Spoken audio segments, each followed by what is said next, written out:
Welcome, ladies and gentlemen, gents and girls, to Ubuntu Dreams podcast, where we talk about the African dreams, the future of African innovation, and bring on business people, innovators, change makers, people that are driving the change and the future of the continent. They're not just sitting back and often talking negatively about what's happening, but they are being in the driver's seat and creating the future that they want to see and we want to see. And really wanting to inspire, what are the dreams of Africa? This is an explosion of population that we're going to see, a future of the 21st century whereby Africa will be not only rich in the minerals that it has underground, but also rich in the people and the minds that are walking on top of the ground. And today I'd like to say thank you very much to our guest, introduce to you Manqoba Nhlapo. Sir, thank you so much for gracing us with your time today and having a conversation with us on the journey and about African dreams. Welcome. How are you doing? Yeah, I'm good. Thanks for having me, man. Thanks for having me. This is very exciting. Awesome, man. Yeah. Awesome. I mean, it goes no further ado than to say that being someone who is a founder of an entrepreneurial platform, as well as a managing director of Pace Studios, where you guys are doing interior design, doing creative advertising, etc. And being an entrepreneur yourself, I also know that you are friendly in front of the camera.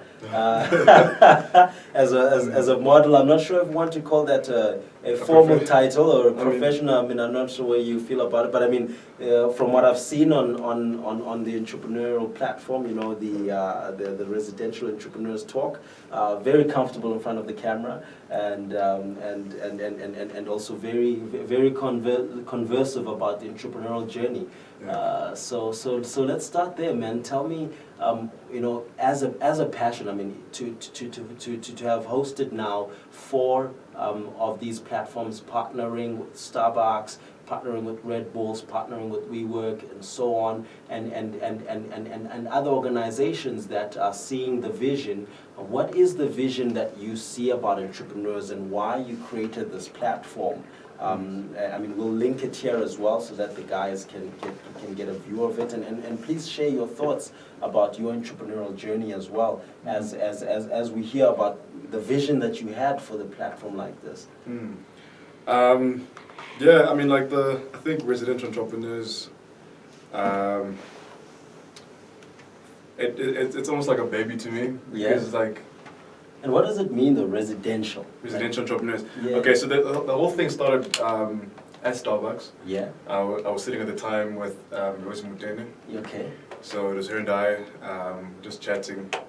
Prior to that, though, Rosie Mutene. Rosie Mutene. Yeah. Okay. Rosie Mutene. I think she was an actor. We'll link her Instagram here. Yeah. For the people. Yeah. I think like she'll be very proud of like where it's come. Amazing. So prior to that, I was actually at a stop. I was working at an architectural firm. Okay. And there was load shedding. Okay. I went down to a Starbucks in Melrose. Okay, to keep pushing. To keep pushing work there.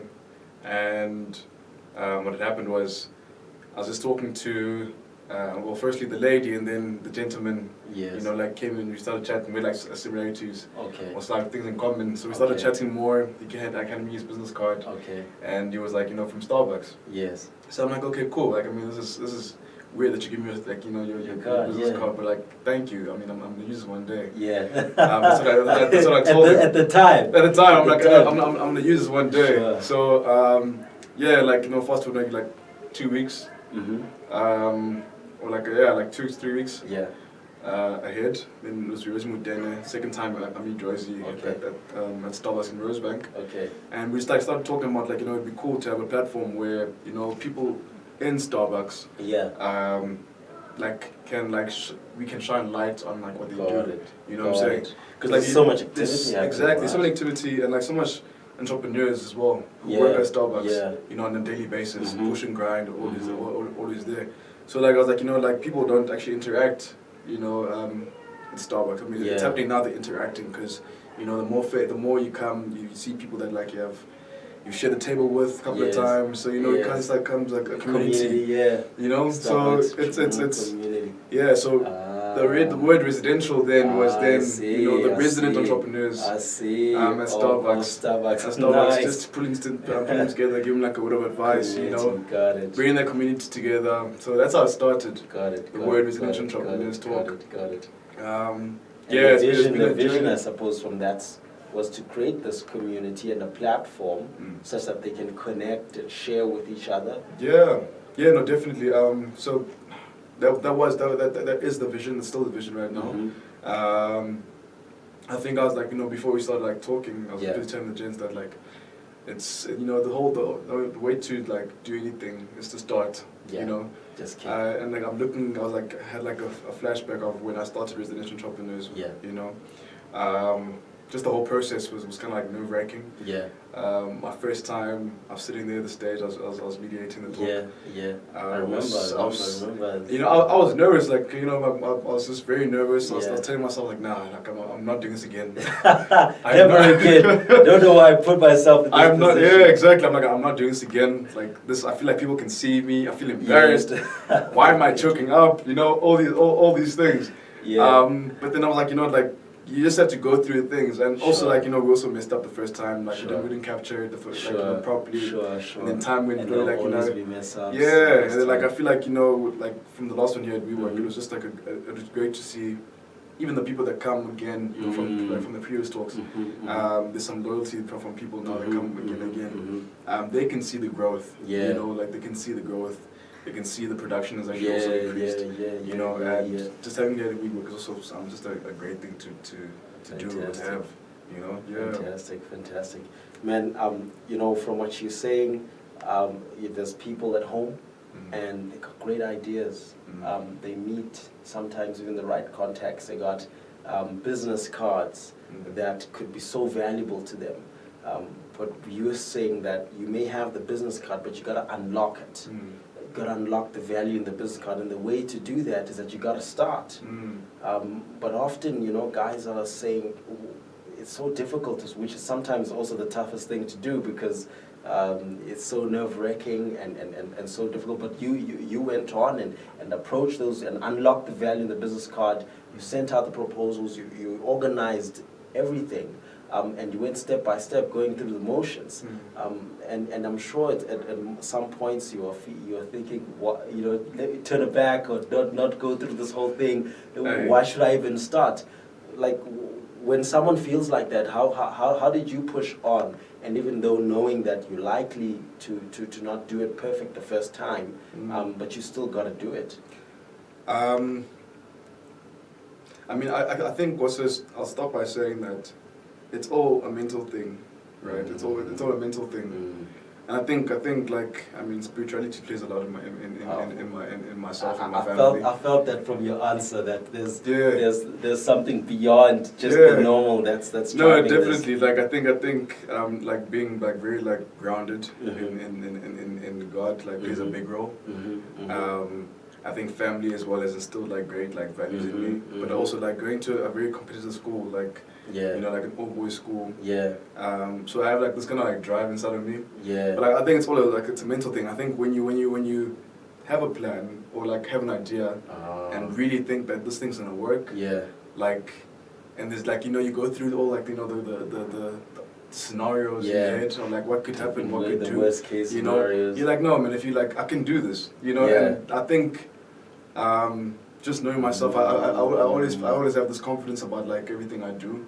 Even like I know it might look like it's great, it's good, like when it's out there. But like the background work is like where you're pacing up and down, and like you're not sure like if someone's gonna be on time, someone's what's gonna happen like right there and there.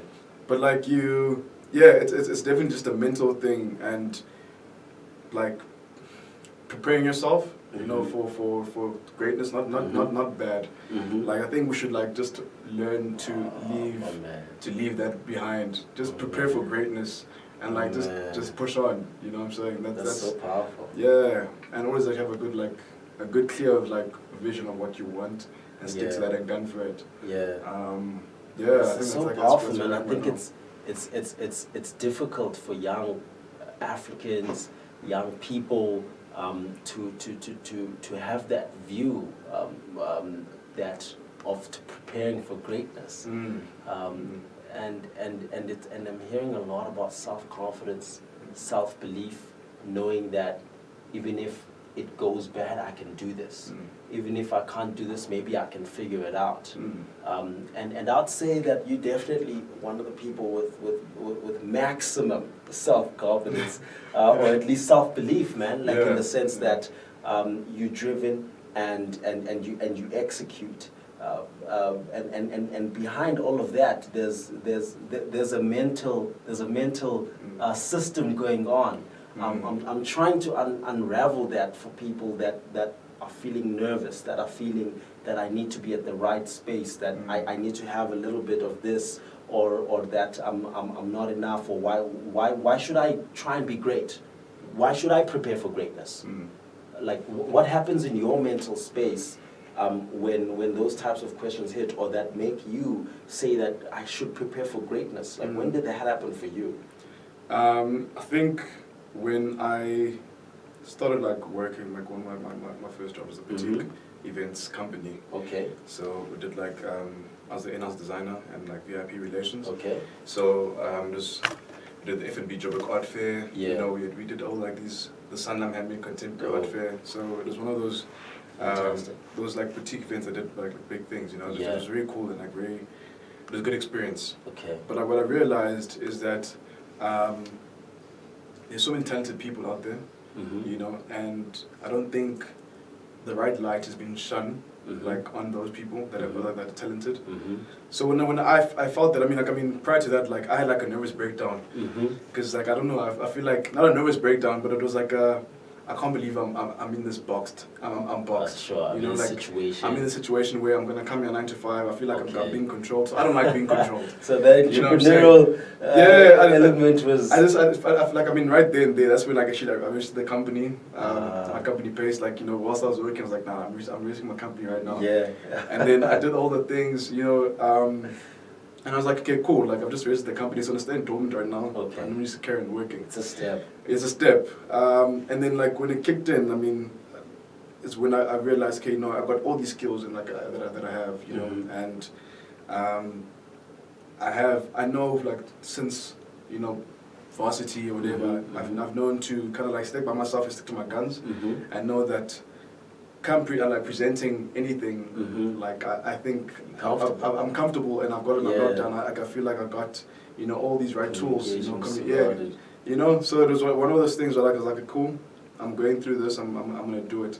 And then like, just to answer your question about as people or like people who are trying to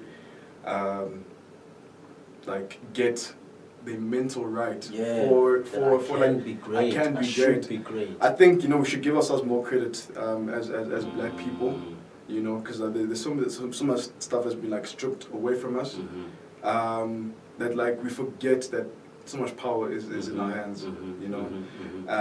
And just by saying that, I'm taking back to a conversation with my dad. So me and my dad are very close. With like just chilling and talking. So like we normally just do research together. 3 a.m. we're there writing on the board, theorizing the future. You know what I'm of the saying? continent. And I have to tell him like, no, hey, like it's time to sleep now. Yeah, you know, yeah, that kind of vibe. But that's, I enjoy it. You know, it's brought us very close. Awesome. But like just like so I became clear when I figured out that okay, cool. You know what? We need more people who are like, you know, push front, you know, and do it in a very confident way, just to show like, you know, like people amongst us that it can be done. Personally and internally, like I think knowing that, you know, like it's almost like a saying, like if you know that you're going to fail, you know, what would you try, you know, and obviously there's gonna be ups and downs. I think there's no like a journey is no there's highs and lows, but you go there and you just like try to push through, understanding like where you come from, like and where you want to see yourself, especially when things like family come involved. You know, you think about them. You like want to like release my family out this financial like, you know, stress they are in.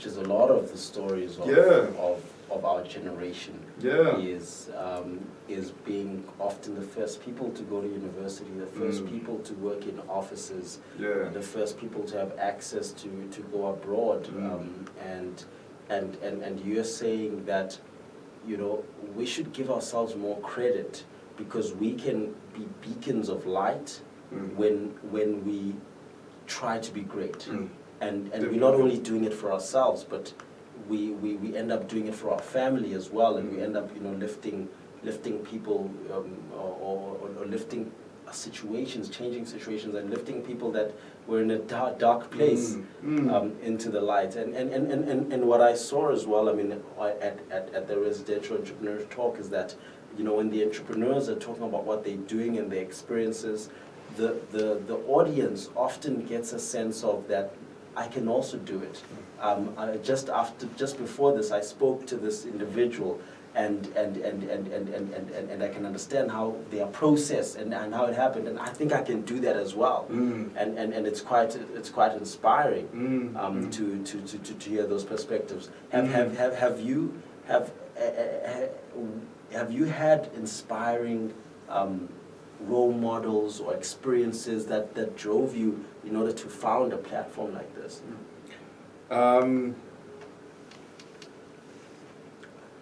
I've had like role models that people that I kind of looked up to. So I think my next talk is going to be architecture and design. But like I was working at the architectural firm, a gentleman called Marcus. Okay. Like he went into it, right? And like obviously he's the founder of the company. Yeah. So he owns this company. But he also started he was actually my next door neighbor when I was working at the boutique events company. Oh wow! So he was actually because we used to come in and out. But then seeing his progress, you know, from where he was, moving to a little so cubicle. Amazing. 4 or 5 people working under him, you know, pushing work into a bigger space, and now to an even bigger space.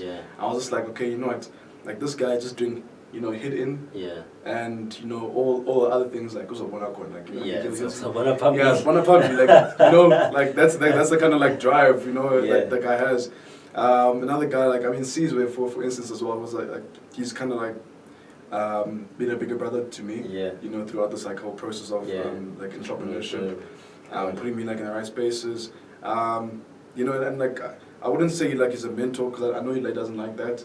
He's more as a bigger brother, just holding me and showing me, you know, and he's also kind of opened my eyes to what can happen and what can happen in your favor. Just try and push if you have a vision, and just hold on to it, you know, because out there it's sad that, you know, in the space of entrepreneurship, still government is not, you know, on our side fully, you know, and we've tried with government entities, you know, to partner, to do things, you know, to get us propelling forward, and it's just hard and it's sad to see. They're not quite listening, or quite on the same wavelength. You know, it's quite sad. It's quite sad, and that also kind of makes me feel we just need to do it for ourselves first, and then eventually just prove that we're capable, you know? Yeah, that's you got to do it for yourself. Yeah. You got to do it for yourself first, because no one is going to do it for you before you do it for yourself. Yeah, that's definitely true.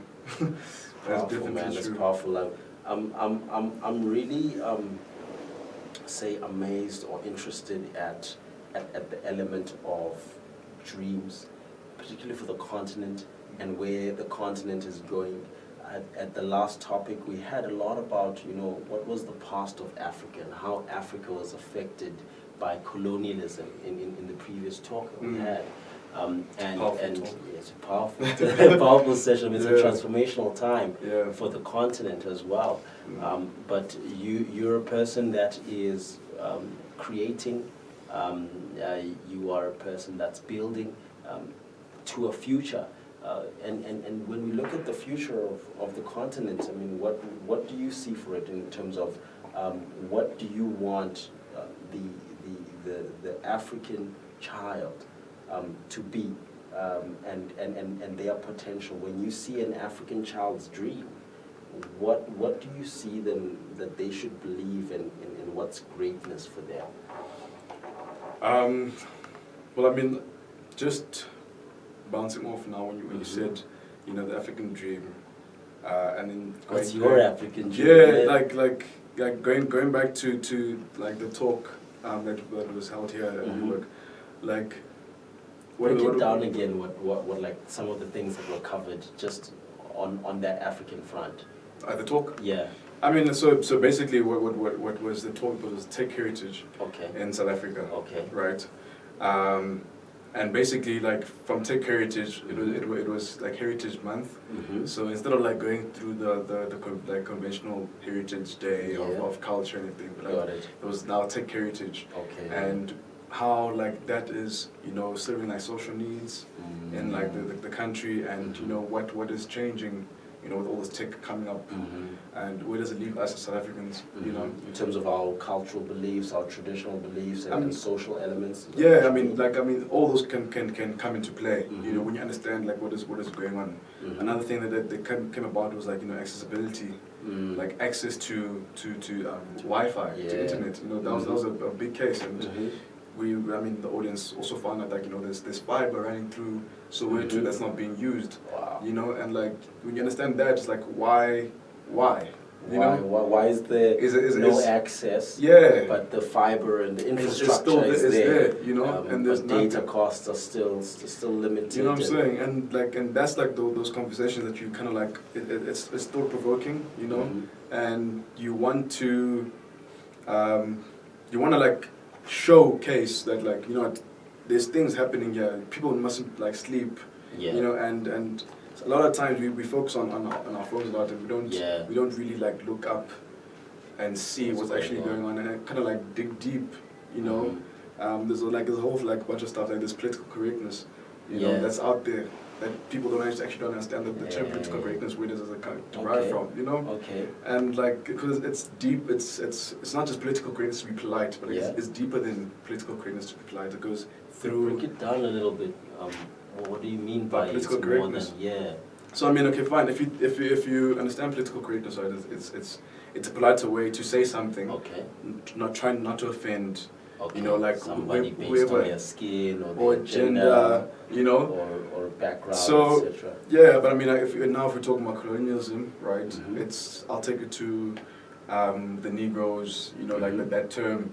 So it was first Negro, and then you learn about it more, and then then it became black. Yeah. And then you learn about it more, and then became African American. Yeah. You know, and then like that whole kind of like conversation envelops, you know, to almost everything. Like it started with I guess oppression, slavery, and stuff like that. Political correctness, because now you're trying to like, you know, you don't want to like step on toes. Yeah. But then now it seeps into politics, and like how politics, like, you know, the people will tell you, like, you know, it's like almost like they're playing a lawyer game. Yeah.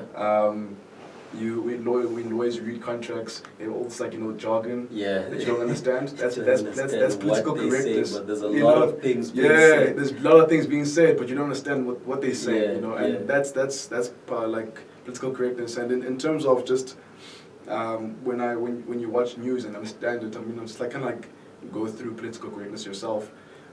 You now like pick up a lot of underlying tones. You know. So basically, like on the last one, I was watching just a documentary. It was basically like the African American, or oppressing the African American is immoral, but it's also non-profitable.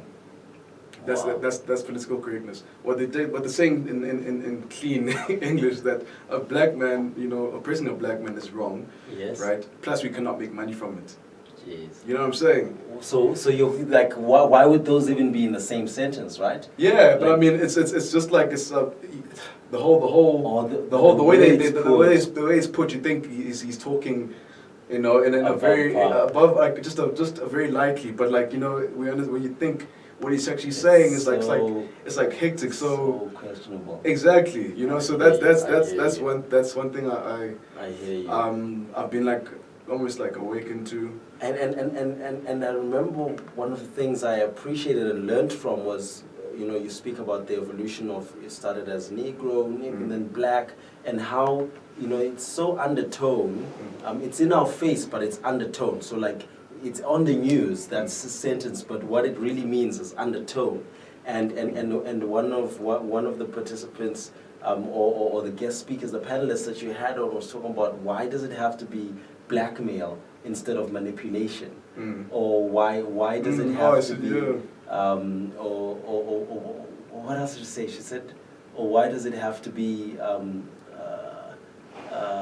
was it a dark room or black swan? Why does a black swan have to be the strange one out, or the one that's because it's so much like derogatory or negative, and everything that's pure is like white space, white collar job, etc. And there's a black market. It's not just an illegal marketplace, it's a black market, and these things are in the system of how we communicate, especially on the continent, right? People are saying it and they're living it in. And does it fit to the dreams? So I mean, I'm glad you brought up like the African dream again, because partially like what I would like, as an African, living the African dream is firstly having like access to like tech. Okay. Okay. In the townships. Okay. I feel like one of the ways that we can like alleviate all this pain, or like alleviate all this like challenges. Also, I feel like it's also like a very hereditary oppression that we're going like through. Like a vicious cycle. Yeah, we haven't gotten through what we need to go through as a country yet. Like 20 years and we're still in the same place. Yeah.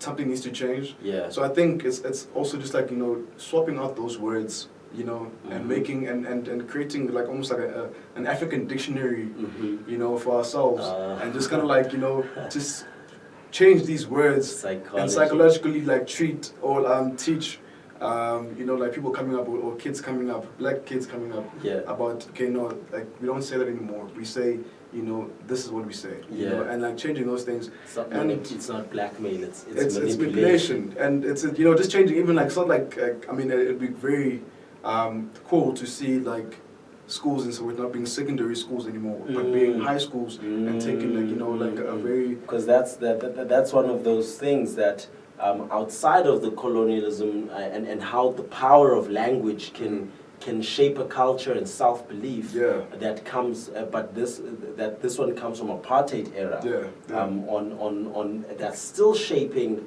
even me personally as a child of parents that grew up in apartheid.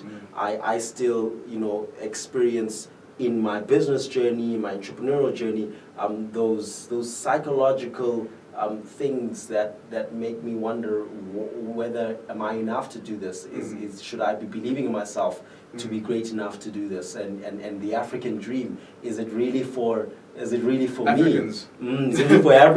For Africans. And like I mean, at the moment, like I don't think right now the African dream is for Africans. Because we're not like taking the cream of the crop. So powerful. Like it's not for us as yet. And it kind of it agitates me. Another political correct word. It actually really irritates me. Like the people at power right now, who do say like we are for our people, and we see time and time again they're really not, because I feel like actually like action is mightier than loudest. It speaks louder than words. We see that for instance. Townships like a Soweto, they're still very flat. By flat I mean there's no like economic growth, around there. And why is it taking so long? 25 years. 25 years, and there's still not like no high-rise buildings. We still have that notion that we need to go like to north, and like Joburg, Rosebank, Sandton, to get money to go back home, and like. Because what's happening right now is that there's a system of like instead of like making money and so it's being taken out. Like we're just spending. Yeah. There's no things like that. It's just a spending. It's just a spending, and that is from back in the day. It's just spending money, You know, exactly, and like exactly, and in taverns as well. You know, it's like almost like when people come back from mines, they specifically put taverns there to break down families and like to break down all these things. So powerful. So it's just very flat. You know, there's a lot of like those things we need to, you know, like take. Almost feels like we need like a whole rehabilitation for Africans. Yeah. You know, just an entire rehabilitation for Africans. That's like actually an African dream. Rehabilitate Africans using access to technology. Yeah, access to technology. You know, like erecting buildings that will bring will have money in the, like, you know, in the communities themselves. I would like to see a very, like, you know, a utopian Africa. Yeah. You know, where we as Africans can pull together. Yeah. You know, I know like there's like the xenophobic attacks have been very hectic. Yeah. And I personally, like, I think it's very naive or like very ignorant. You know, and that's when you realize, like, you know, I think we've been stripped off, like, out of our heritage and like our history, because we shouldn't be fighting against each other. You know, and we exactly, like we shouldn't be, because now there's borders between like Africa, you know, like that we didn't even build ourselves. But now there's borders between Africa. Now we have to fight. Because we think like we're securing our own bag. You know. Rather like have like, imagine if we work together and, you know, there's high-rise buildings across the whole Africa. You know, connected. And then it eradicates so many things, diseases. Eradicates so many things if we work together. Crime, etc. Man, I love what you say, man, in this conversation, because authentically, sometimes it may seem controversial, but being on the African continent, I think it's trying to be politically correct to not include this when we talk about innovation, when we talk about entrepreneurship, when we talk about business, because it is the reality of the history that, you know, the continents face, and in order to have an innovative future and a dreaming future, we need to touch on the realities of how things are structured and how they were structured in the past, sometimes to divide, sometimes to oppress, particularly African people or people of African descent. And I appreciate to bring it into the topic of Ubuntu dreams for the continent, is because Ubuntuism is about togetherness, it's about oneness, it's about humanity, and the dreams should also be building that. I mean, if we just look at a startup, for example, that's operating in South Africa, that's a 56 billion person market. It's almost nothing compared to Nigeria, which is 200 million people. And if you want to raise funding of $1 million, $10 million, you can't raise it on a 56 million person market. You need to be talking about 100 million, 200, 300 million. Then we're talking about like Zambia, including Zim, including Tanzania, you know, in Mozambique. And then now we're talking about a market, but we got to be coming together and not having like the examples of xenophobia that happened here in South Africa quite recently, that I don't think, you know, many South Africans are aware as people like you are, on terms of how they are affecting the image and the experience of other people on the continent. But you're in business, you face challenges on a daily basis. And I'm sure it's not. You have to make sacrifices, and I want to talk about those sacrifices and those difficulties, man. We always on the topic of dreams, acknowledge that it's not going to be a smooth sailing there, and there may be people at home that are thinking that they've got some dreams, and maybe they're looking at the challenges in front of them and they're overwhelming. But if they hear the challenges that you've overcome, or some of the experiences you've had that made you want to give up, maybe they can go on another day. Hey, like that, like I feel like for every entrepreneur, people know the thing of giving up and like going into the corporate system of 9 to 5, like. That's like, giving up. That's failure. I feel like that is giving up. You know, bankruptcy is not failure. Failure is good. Back. Yeah, exactly. You know, and just like on bankruptcy itself, you know, like Yeah, I feel it's shown as such a negative thing to be bankrupt, you know. But like overseas, in the States, you know, people like don't give you money if you haven't actually been bankrupt. You know what I'm saying? you need to go fail a little bit. You have to fail a little bit and then know that you know your steps, and then we can give you money. Like, you know, like loans. They until you like being bankrupt, they don't give you money. And yeah, you bankrupt, you know, we don't give you any money. We don't touch you at all. Yeah, we don't touch you at all. It's kind of like it's kind of. You're actually the person that's had a lesson now. Yeah. So now they're missing out on that lesson. You know what I'm saying? Exactly. Okay. And I think we just have to wake up to that. Yeah. But like in terms of the struggle, there's obviously like days where you really just feel, especially as a startup. You know, I think what could I say? There's obviously startup, and I think there's an initiation or something like that phase where you kind of like going start up a little ramping up. You kind of going up, and then there's obviously like we'll put the graph here. We'll put the graph. Okay, right, just right here about the early stage cycle of entrepreneurs. Yeah. So there's like the ideation here, and there's the early stage, and then we're going into growth and scale, and then peaking, So you just have to reset it, like, you know, put the right terms. Yeah. But like, you know, you but like I think I'm probably on the initiation stage. Awesome. Just because like I feel like I've done a lot of groundwork already. Awesome. Just for the startup, but I still, even like with that initiation stage, like there's still that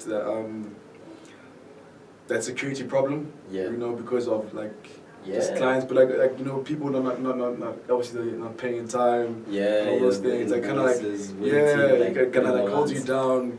But I think, you know, if you have a structure and you stick to the structure, you should prevail. You know, like knowing that, okay, fine. You don't give up, right? Yeah, I mean, just your structure of, okay, I'm doing this. You know, as myself, I've been taught now to treat myself as an employee of my own company. Yeah. Because like that'll keep me going. You know, at the moment, like obviously you can't afford. People mistaken when you go into business for yourself that you're no longer employed. Yeah. But actually, you are still employed, just that you're employing yourself, right? And some people maybe think about that and getting that step in hand, or that understanding in hand, can save some time and save some trouble in terms of that structure and that governance. Like that's what I'm hearing, right? Yeah, those processes. Yeah, I think what's this being, you have to go through it to know it, right? But also like from the get-go of being maybe like a business savvy of what needs to be in place when you start like creating your company. Through like contracts, you know, to service level agreements, you know, and then like, you know, just to protect yourself firstly, you know, but also like kind of like just having two separate accounts, your business account and your personal account, you know, because that thing also DSTV shouldn't be going off the business account, right? You know, I mean, if it does go off, it should come back, you know, and like there's things like that. I mean, I know myself. I think I'm at a point where I'm actually getting a lot of information, or I'm enjoying the process of learning. Yeah. So I'm going through the whole things about like, you know, like what does tax really mean? What does credit really mean? You know, what all these and these are key things, right? These are the foundations of the business. And some people, I mean, we're laughing about the DSTV, unless of course there's a DSTV in the office and it's all good. But when I speak to funders, sometimes they look at the due diligence of the business, and then they look at how guys are spending their money, like the things that you are putting in place and have in place in your business. People can be turning over, you know, 2 million rand, 5 million rand, 10 million rand, but then they lose the funding because they didn't put those basic foundations and structures that are so important. That's very true. Yeah, and that's like critically, like, I think what also needs to happen, everything evolves, right? Everything, you know, like it takes a newer shape. Yeah. And what I struggle to understand is why education hasn't evolved, you know, with time. You know, it's whole new. But like, you know, but like, I feel like just from the roots, that's where if you want to teach people to kind of like, you know, like push from themselves at a primary like level, like we need to like have those conversations. And I think I guess even like coming into high school, because sometimes I'm think about myself and like my journey. Like I didn't think about those things. Like primary school was to learn. I don't understand what I was actually learning for. I just knew that I was here to learn. It only became like really like relevant when I was like in high school. Yeah. Where I was like, okay, cool. Like what am I doing with my life? Obviously, it's like now you're questions asked. Who should I be? Yeah. But like still, like I just think that all those things, like there should be like just one primary thing that should be taken step and repeated, constantly. So it's within us, because we are in like the system already. I don't think it should be ignored. Like teaching people what tax is, like credit, all these things from the get go. Because like if you don't repeat it with themselves, it doesn't stick, and then that's where we lose a few people to poverty and all these things. Like now the systems are like working for them. So like. But what keeps you going, man? I mean, it's not easy. I mean, we were chatting a little earlier about the challenges that are happening this week, about there's family things that are happening that affect business. There's payments that are overdue. There's clients that are not coming to the table in terms of paying invoices. But at the same time you keep going, like from considering that so many challenges and your education journey as well. What keeps you going? What makes you have that stronghold and to do what you're doing? I think there's probably a couple of things. Maybe like I can even like have 3 pointers. What actually kind of keeps me going. Or maybe primarily 2. It's family, right? Like wanting to make either a name for like my family, or reinstill that thing within my family is first.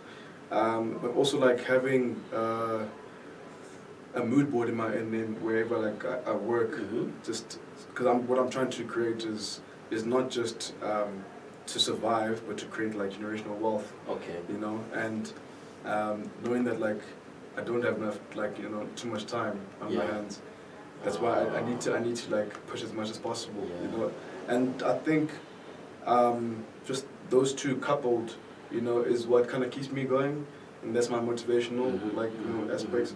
But definitely having like that mood board like that I see every time, like when I wake up, I look at it and a mood board. Yeah. What is that, a mood board is basically it could be images, it could be words, it could be whatever it is that you're doing that will kind of like take that will help you through certain journeys. Yeah. So I've got like things that I need to tick off. One is the company paste. And then there's then there's projects that I want to do. Yeah. So like obviously residential entrepreneurs is one. But then all is like leading to just having a product primarily for myself or for the company. And basically like so mood board is then having that information. It's like the dream, but physically. Yeah, it's and put out into pictures and words and drawings. True. Yeah. So I'll right at the moment I'm creating an app. Okay. Yeah, I'm doing a prototype of it. What's that about, man? Tell us more about that project.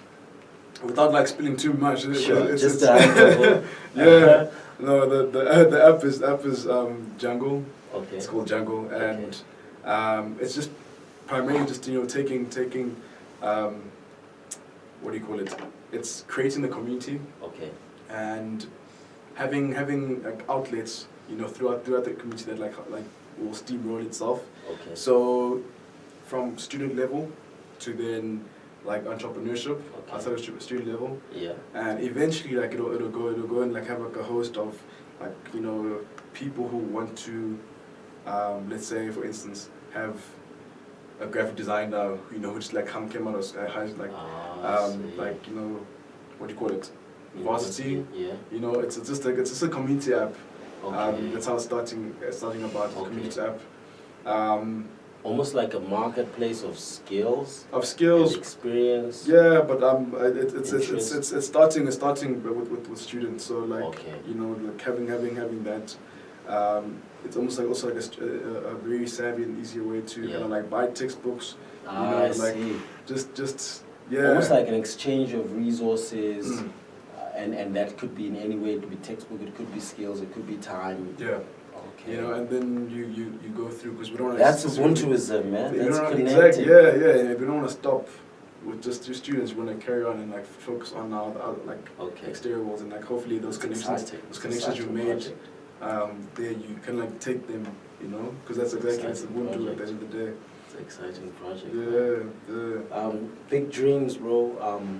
And with much appreciation, getting an understanding of your journey and why you created platforms for entrepreneurs to thrive.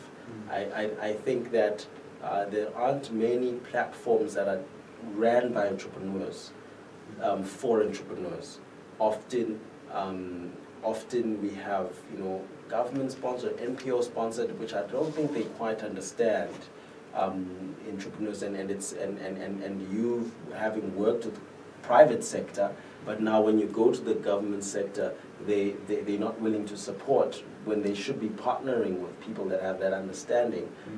Is hopefully something that we can change. But I think one of the things we can take home is that as entrepreneurs, you got to do it yourself. You got to start with yourself. If you want to make a change, create the company, do the business idea, or do the prototype, you can't expect it to come from someone else to give you the money first. You can't expect to get this mentorship first. You can't expect that someone's going to come and give you the training on how to do the business management and the business model first. You got to try it out yourself first and do the research. And I think that's one of the big takeaways that from an entrepreneurial journey. Is underrated and cannot be overemphasized. But I want to talk about the African dream in closing, bro, and saying, if you were to now go back 10 years to yourself younger, from now, maybe, being in Africa, we got young people being leaders and being change makers already. So young, 10, 15 years ago could have been varsity, high school, but at the same time, there's people here who can relate to that because we're a young continent, and the median age I think is 16 or 17 on the continent. But if you can talk to them. And they think about being an entrepreneur and think about starting a business or in business, but things aren't going so well. What dreams should they be having? What would you say to the 10 years ago you, if they were here now? Sure. Okay, maybe I'll start by myself. Basically, what I would say 10 years from now, 10 years back, is attack each opportunity, because you wouldn't know what would come out of it. Happen if you don't do it, right? Yeah, definitely. I think back in the day I was very reluctant, or I was I wasn't as aggressive as I am now. I think if I took my opportunities and because I've looking back, I had created opportunities for myself, but I didn't take them, or I just felt like I didn't need them. And coming through now, I was like, okay, no, I definitely could have been aggressive about my opportunities. I think I would have been I don't know where I would have been, but I think I would have still been here, but in a more enlightened way, I guess.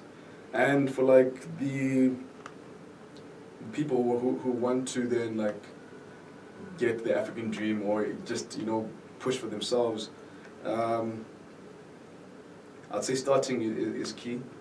Just right? start. And always have the right intentions. Yeah. When you start, because I think people. I think when you have the right intentions for yourself, it's easy. It's very easier. It's very easy to showcase that to people. And that's what people connect with. Exactly, and I think a pure heart is also key. Because I think people can see through, your intentions. And just like always remember that. Appreciate it. Yeah, I think being aggressive. I think it's high time now we realize like we shouldn't be asking anymore. We should just be like Just taking. You know, we shouldn't ask anymore. We should just take. We don't ask for the African dream anymore. Yeah, we have build to it. We just take it. You have to take it and build it yourself.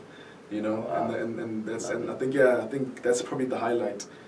Is build the African dream yourself. Yeah. You know, or starting like, you know, platforms or foundation. Yeah. And then see where the generations coming. Wherever you are. Generations coming to take over. Well, good sir. Mr. Nhlapo, Manqoba Nhlapo, thank you so much for joining us, man. Thank you. Really appreciate the views. And guys, let us know what you think about your African dream. Let us know about the sacrifices you've had and what you can do to start now. It could be as small as just registering the company. It could be as small as just picking up a business card that you thought could have been useful and dropping them an email. Whatever it is that is for start for you, it could even just be putting together that financial model that the investor had asked you, but because you went back to your job, you thought that business was over. It's not over, you gotta take it. You heard it here first. Yeah. Thanks a lot, guys. We'll chat soon. Take care, much love and respect. My man.